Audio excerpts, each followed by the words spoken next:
പ്രിയപ്പെട്ടവരെ, എല്ലാവർക്കും നമസ്കാരം. ഇന്ന് സെപ്റ്റംബർ 19 ലോക വായനാ ദിനമായിട്ട് നമ്മളെല്ലാവരും ആഘോഷിക്കുന്ന ഒരു സുന്ദര സുദിനം.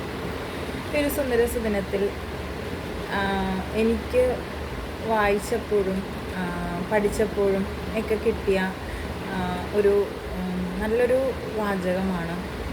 ആ വാചകം എവിടെ നിന്നാണെന്ന് ചോദിച്ചാൽ പ്രശസ്ത മോട്ടിവേഷൻ സ്പീക്കറും ഞങ്ങളുടെ എല്ലാം പ്രിയ ഗുരുനാഥനുമായ ശ്രീ ലാലു മലയിൽ സാറിൻ്റെ വാക്കുകളാണിത്. അതായത് മലമുകളിൽ നിന്നും ഒരു പരിക്കൻ കല്ല് കാലമാകുന്ന നദിയിലൂടെ ഒഴുകി ഒഴുകി താഴെ വന്ന് പതിക്കുമ്പോൾ അതൊരു മിനുസമുള്ള നല്ല വെളുവെളുത്ത ഒരു കല്ലായി മാറുന്നു.